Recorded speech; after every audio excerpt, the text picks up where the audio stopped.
Buenas noches, docente. Buenas noches, compañeros. Soy el alumno Jano Gutiérrez González, del estudiante de Facultad de Derechos. Hoy nos han tocado exponer sobre el tema fenómeno económico, de lo cual hemos escogido lo que es la pobreza. Introducción.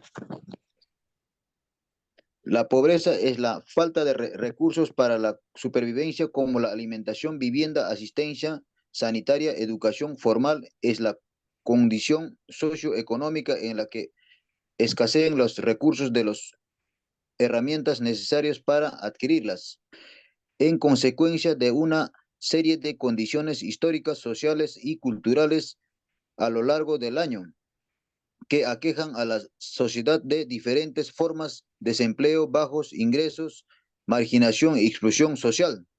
Conlleva a diferencias educativas, son más propensas al embarazo precoz y a la familia no planificada. La inflación impacta de manera devastadora en las familias pobres. En causa de de la pobreza a nivel global, las guerras y inflactos territoriales. Dentro de ello tenemos lo que es el concepto.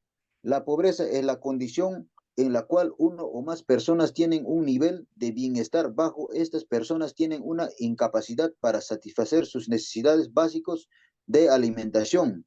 También encontramos las principales definiciones sobre la pobreza empleada en el Perú. Son pobreza total, pobreza extrema, líneas de pobreza total, etcétera. También encontramos lo que es las causas de la pobreza: la falta de trabajo, falta de acceso a la salud, falta de educación, desigualdad de género y de oportunidad, falta de servicios básicos.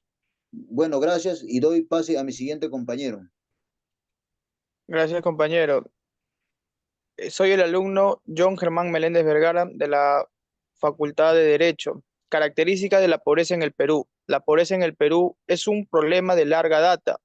En los años 1970, la población peruana ya se encontraba en situación de pobreza y para el año 1991 la cifra aumentó al 55,3%. En 1996, el 44,1% de la población del país se encontraba en situación de pobreza, mientras uno de cada cuatro peruanos eran pobres extremos.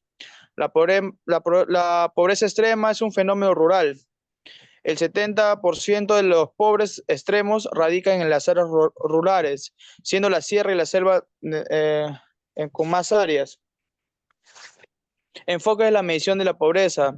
Tenemos tres ejemplos. El enfoque de la pobreza absoluta toma en cuenta el costo de la canasta mínima y se considera pobres aquellos cuyo consumo o ingreso está por debajo del valor. También tenemos el enfoque de la pobreza relativa. Se considera al grupo de personas cuyo ingreso se encuentra por debajo de un determinado nivel. También tenemos lo que es el enfoque de la exclusión social. Presta atención a las personas que no pueden acceder a determinados servicios básicos, como es agua y luz. Tenemos método de medición de la pobreza. El método lineal de la pobreza se centra en su atención a la dimensión económica de la pobreza y utiliza el ingreso o gasto del consumo como medida del bienestar. Se determina de las líneas pobres de pobreza, se determina de la pobreza en función al ingreso, se determina de la pobreza en función al gasto. Muchas gracias. Le paso a mi siguiente compañero. Buenas noches, docente. Prosiguiendo con la exposición, soy el alumno Oscar Cordero Godoy de la Facultad de Derecho. Vamos a continuar con los métodos de medición de la pobreza. El método de las necesidades básicas y satisfechas toma como consideración un conjunto de indicadores relacionados con las necesidades básicas estructurales, como la vivienda, la salud, la educación, la infraestructura.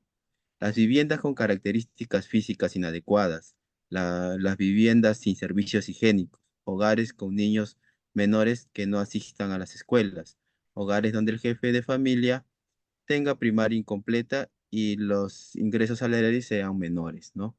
Otro método de medición de la pobreza es el método de las mediciones integrado. Se combinan los métodos de la línea de pobreza y las necesidades básicas insatisfechas, clasificando a la población en cuatro grupos. los pobres crónicos, los pobres recientes, los pobres inerciales y los integrantes socialmente. Tenemos otro punto que son las escuelas económicas que se desarrollaron con el fenómeno económico.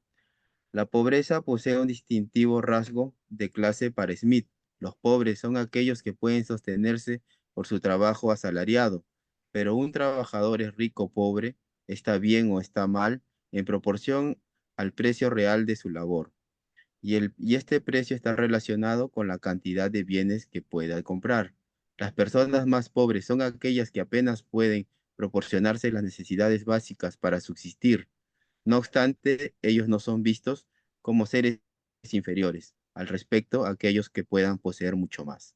La pobreza está relacionada con la desigualdad, pues aparentemente la propiedad privada y el gobierno, según Smith, la propiedad privada crea diferencias entre las personas. Doy pase a mi compañera. Buenas noches, docente. Mi nombre es Raquel Peña García, de la Facultad de Derecho. Continuando con la exposición, les voy a hablar sobre la escuela económica que se desarrolla con el fenómeno económico. A través de la historia, los gobiernos han estado entonces para proteger la propiedad privada del acecho de los pobres. En consecuencia, para Smith, la inequidad es el resultado de un convenio social entre los propietarios privados y los líderes políticos en donde se legitiman los intereses de los primeros. La pobreza es el resultado de un proceso histórico económico con profundas repercusiones políticas y sociales. Para Smith, el orden social está apoyado en dos principios morales, autoridad y utilidad. La autoridad es la sumisión de los pobres a los ricos, mientras que la utilidad es el reconocimiento universal por parte de los individuos de la convivencia de obedecer al magistrado civil. La perspectiva macroeconómica del fenómeno económico, política macroeconómica 1985 a 1996, cambios en la política global. Respecto a este punto, les voy a mencionar sobre la política monetaria cambiaria, que es la emisión primaria que fue incontrolada durante la hiperinflación. Tenemos la política de precios administrados, que en primer lugar, muchos periodos estuvieron bajo el control del gobierno, ya sea empresas de telecomunicaciones, electricidad y combustibles.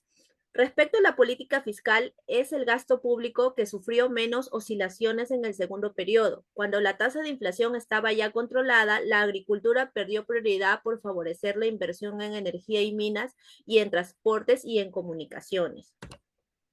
La política comercial. A partir de 1990, la economía es más abierta al comercio internacional por una reducción significativa de los aranceles, que actualmente hay solo dos tasas arancelarias, la cual es el 15% y el 20%, donde actualmente es la más utilizada, el 15%. La política de estabilización. En el periodo de la hiperinflación, las variables nominales sufrieron grandes variaciones. Se estableció una relación dinámica entre todas las variables, de modo que se dio una endogenización de las variables exógenas.